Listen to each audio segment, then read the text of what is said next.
ओम शांति। आज का विषय है मेरे संस्कार मेरी संपत्ति। हर इंसान के कुछ अपने संस्कार होते हैं, कुछ अपनी नेचर होती है। अर्जुन को भगवान कहता है कि हे अर्जुन, तुम अपने स्वधर्म से भी युद्ध करने योग्य हो, क्योंकि तुम्हारा क्षत्रिय धर्म है और क्षत्रिय का धर्म है युद्ध करना। यहाँ धर्म से मतलब किसी विशेष संप्रदाय से, हिंदू मुस्लिम सिख ईसाई से नहीं है, लेकिन धर्म का अर्थ है इंसान का कर्तव्य।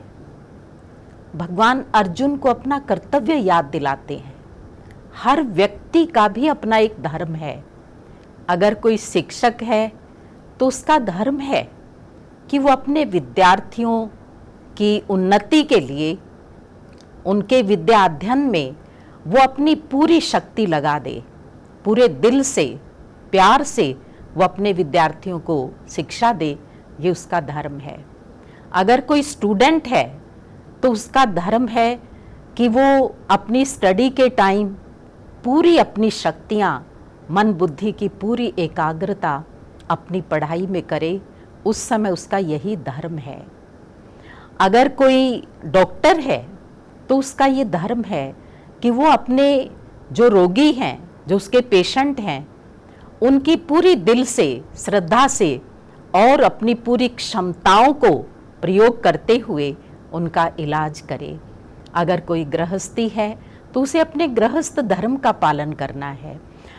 तो इस प्रकार से जैसी जैसी इंसान की स्थिति है, जैसी जैसी उसकी जिम्मेवारियां हैं, उसके कर्तव्य हैं, उसको सही रूप से निभाना ही उसका धर्म है। आत्मा का जो निज धर्म है वो शांति और पवित्रता है। हमने ये देखा जीवन क्या है, उसमें दो चीज़ों का महत्व है। एक है हमारा ये पंच भौतिक शरीर जो जड़ है, नाशवान है, जल वायु पृथ्वी अग्नि और आकाश 5 तत्वों से बना हुआ है, और इसे चलाने वाली जो शक्ति है आत्मा, वो 7 गुणों का पुंज है, एसेंस ऑफ 7 वैल्यूज, जो हमारी ओरिजिनल नेचर है, जो हमारा निजी धर्म है और वो हर इंसान का धर्म है। तो उसमें भी सबसे पहले शांति। हर इंसान को शांति अच्छी लगती है, चाहे वो दूसरों को कितना भी अशांत करता रहे, दुख देता रहे, लेकिन फिर भी वो स्वयं ये चाहेगा मैं शांत रहूं। हर व्यक्ति को प्रेम अच्छा लगता है। हम देखते हैं कि हर कोई प्यार की डिमांड करता है। एक पत्नी ये चाहती है कि पति उससे प्रेम करे, पति भी ये चाहता है कि वो प्रेम का व्यवहार करे। एक माँ ये चाहती है कि उसकी संतान उसे प्रेम करे, और संतान भी यही चाहती है। इसी प्रकार हम देखते हैं हर संबंध के अंदर, सास है तो वो चाहती है बहू मुझसे प्यार से बात करे, प्रेम का व्यवहार करे, और बहू भी यही चाहती है। प्रेम चाहते सब हैं, लेकिन देता कोई नहीं है।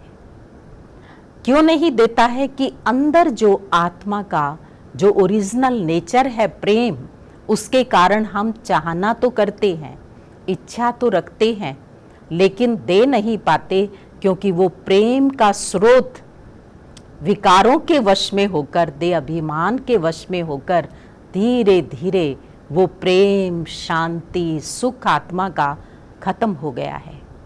तो इसीलिए आत्मा को उसकी इच्छा होती है। जैसे पानी का धर्म है शीतलता, उसे हम कितना भी गर्म करें और फिर उसे अगर रख देंगे तो अपने वास्तविक धर्म में आ जाएगा, वो ठंडा हो जाएगा। ठीक इसी प्रकार से आत्मा का धर्म शांति है, प्रेम है, पवित्रता है। इसीलिए हमें ये अच्छा लगता है, और हर इंसान को इसकी तलाश है, इसकी चाहना है। लेकिन इन अपने निजी गुणों की जो खोज है वो हम केवल बाहर करते हैं। कोई सोचता है कि जो है ना, धर्म की जो हम क्रियाएं करें, कोई पूजा पाठ, यज्ञ, तप, हवन, भक्ति, तो उससे शायद शांति मिल जाएगी। कभी इंसान सोचता है कि धन से मिल जाएगी, ये फलानी चीज़ मुझे मिल जाए तो उससे मेरा मन शांत हो जाएगा, लेकिन ये सब चीज़ें बाहर हैं। शांति आत्मा का निज धर्म है, वो अंदर की चीज़ है, वो आत्मचिंतन की चीज़ है। तो इसलिए हमें अपने फिर से उसी स्वधर्म में स्थित होने की ज़रूरत है। इसीलिए भगवान ने कहा तू अपने स्वधर्म को जान और उसमें स्थित हो, फिर जो तेरा कर्तव्य है वो कर। तो इस प्रकार से हम अपने मूल स्वरूप में स्थित हो जाएं। पवित्रता देखो हर इंसान को कितनी अच्छी लगती है।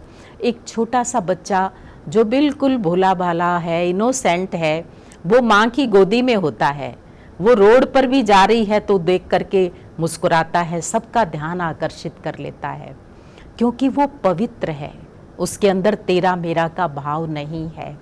तो जहाँ पवित्रता है वो हमें आकर्षित करती है, वो हमें सुख देती है। व्यक्ति का पवित्र व्यवहार, जिस व्यक्ति के मन में कुछ और हो, बोल में कुछ और हो, कर्म में कुछ और हो, तो उसका व्यवहार वो किसी को भी अच्छा नहीं लगता है।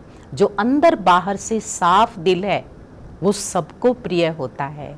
तो इस प्रकार से आत्मा की मूल नेचर शुद्ध है, पवित्र है। मैं एक पवित्र आत्मा हूँ, मैं एक शांत स्वरूप आत्मा हूँ। तो अपने इन निजी गुणों को हमें फिर से जागृत करना है, क्योंकि धीरे धीरे जब इंसान कर्म में आता है, व्यवहार में आता है, तो कुछ ऐसे दाग लगते जाते हैं जिससे धीरे धीरे उसकी शांति की नेचर, जो उसका ओरिजिनल कलर था, जो उसका ओरिजिनल स्वरूप था, वो धीरे धीरे धूमिल पड़ जाता है और उसकी बजाय जीवन में आवेश, क्रोध, ये सब आने लगता है। तो हमारे जो मूल संस्कार हैं, हमें उनको फिर से चिंतन करते हुए उन्हें फिर से इमर्ज करने की ज़रूरत है कि मैं एक बिल्कुल शांत स्वरूप आत्मा हूँ। I am a peaceful soul, I am pure soul, I am loveful soul. मैं एक शक्तिशाली आत्मा हूँ।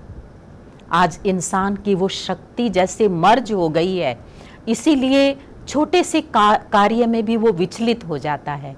लेकिन आत्मा अपने मूल स्वरूप में शक्ति पुंज है, सर्वशक्तिवान की संतान है, समर्थ है।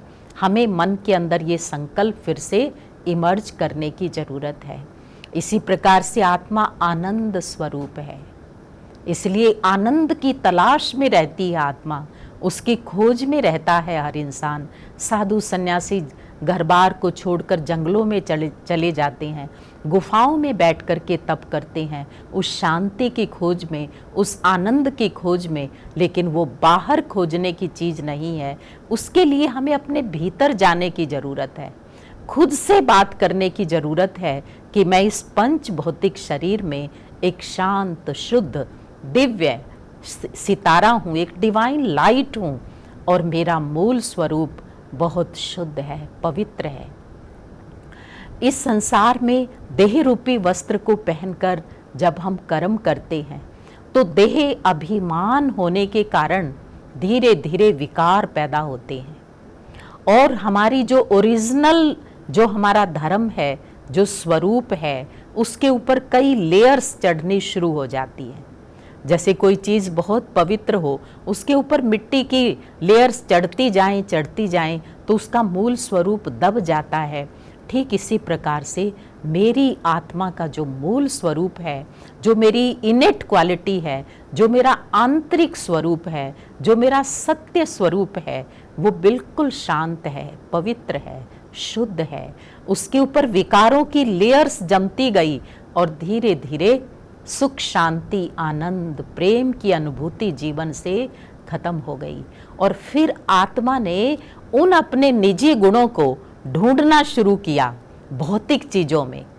कोई सोचता है ज़्यादा से ज़्यादा धन इकट्ठा कर लूँ, कोई सोचता है ज़्यादा से ज़्यादा साधन इकट्ठे कर लूँ, घर के अंदर सुख सुविधा के साधन हो।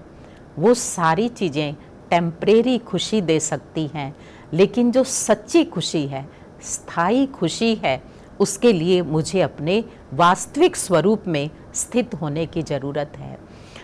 तो उसके लिए परमात्मा कहते हैं कि बच्चे केवल इधर उधर मत देखो, दूसरों को दोष मत दो कि उसके कारण मैं दुखी हूँ, ये परिस्थिति ठीक हो जाए तो मैं ठीक हो जाऊँगा, वो व्यक्ति ठीक हो जाए तो मैं ठीक हो जाऊँगा।